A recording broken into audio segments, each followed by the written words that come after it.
Fala, Marcos, tudo bem? Deixa eu tirar uma dúvida contigo. O quanto a mudança de poder pode implodir o reino? Como assim? Hoje nós temos dois grandes países, Inglaterra, Irlanda e Escócia, na verdade três. Três que eu nem sabia que era sob o chefe de Estado, eu descobri com a morte dela, que é Canadá, Austrália e Nova Zelândia, e mais uma cabeçada de colônia. Jamaica, São Vicente, Tuvalu, Ilhas Salomão. O quanto a presença do Charles, que não é nem um pouco popular como é a Rainha Elizabeth, pode fazer a implosão desse reino? É uma pergunta fundamental e que muita gente questiona, né? Porque uma das coisas que você vai ver, por exemplo, é a mudança nas notas de dinheiro que tem hoje em dia estampadas a face da Rainha Elizabeth e daqui a pouco passa a ser a estampa do rei Charles III. Então pode haver alguma resistência. Você sabe que uma das coisas interessantes da monarquia britânica é que ela nunca impediu o questionamento da sua continuidade.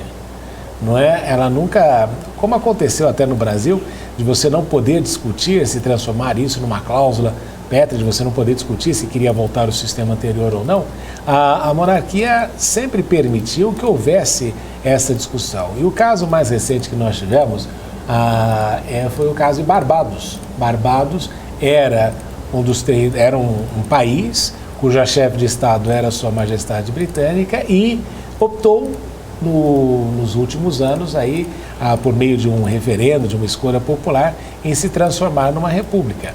Claro, na Jamaica também, aparentemente, com a visita do príncipe William, você também viu que existe alguns movimentos que querem cortar os laços com o Reino Unido, porque entendem que pode ter uma conotação colonialista ou colonial, ou épocas da colonização. Mas o fato é que a Austrália já fez esse questionamento algumas vezes e o príncipe Charles conseguiu reverter, inclusive numa das visitas, o sentimento contra a monarquia. O Canadá também é a mesma coisa.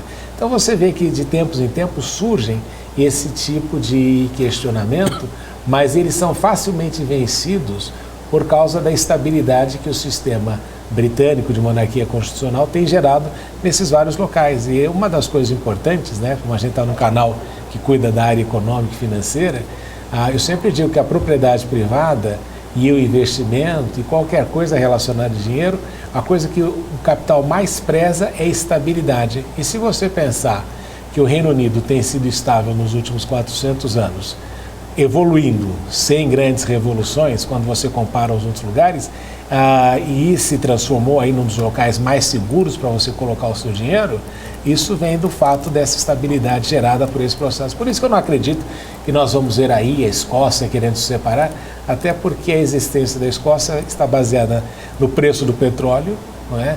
E numa provável admissão à União Europeia. No caso da União Europeia é difícil, porque se eles aceitam a Escócia independente, vai ter que aceitar a Catalunha e vai ter que aceitar a Sardenha, a Córcega, tudo isso. E os europeus, a única coisa que não querem é mais países dentro do contexto europeu.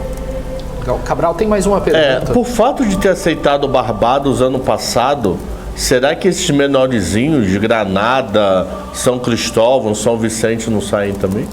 É um questionamento, né? Bahamas foi um desses que estava questionando recentemente.